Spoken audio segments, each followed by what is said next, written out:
তো ভাই আমি তো ওটিডিসি সার্ভিসটা নিয়ে খুবই খুশি। তো তোমরা কমেন্ট করে জানিও তোমরা যদি কেউ গিয়ে থাকো যে ওটিডিসি সার্ভিসটা ভালো নাকি প্রাইভেট ঘোরাটা বেশি ভালো।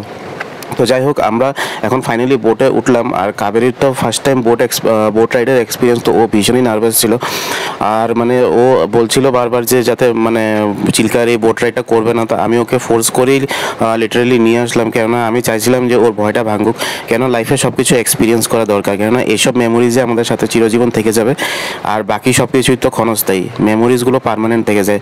তো আমরা ফাইনালি বোটে বেরিয়ে পড়লাম। তোমরা দেখতে পাচ্ছ এটা ওয়ার্ল্ডের সব থেকে বড় সল্ট ওয়াটার লাগুন।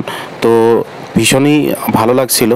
আর কাবেরী এত ভয় পাচ্ছিল যে আমার পরে নিজেরই ভয় লেগে গেছিলো। তা যাই হোক আমরা ফাইনালি চিল্কা বোট রাইডটা করে ফাইনালি আমাদের যে লোকেশনটা ছিল, যেটা ছিল একটা কালী মন্দির, সেই কালী মন্দিরে আমরা এসে পৌঁছালাম।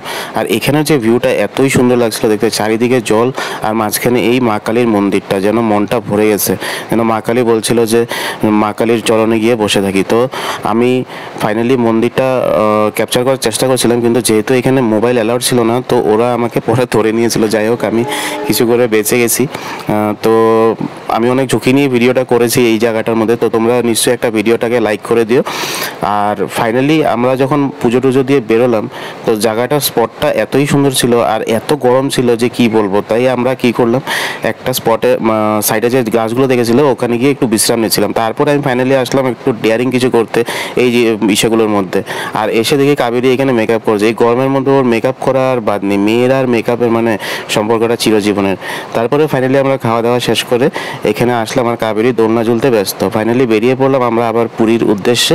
তো আজকের ভিডিওটা এই অবধি। তোমাদের যদি ভালো লেগে থাকে ভিডিওটাকে নিশ্চয়ই লাইক, শেয়ার এন্ড কমেন্ট করো। তো দেখা হবে নেক্সট ভিডিওতে। Bye bye.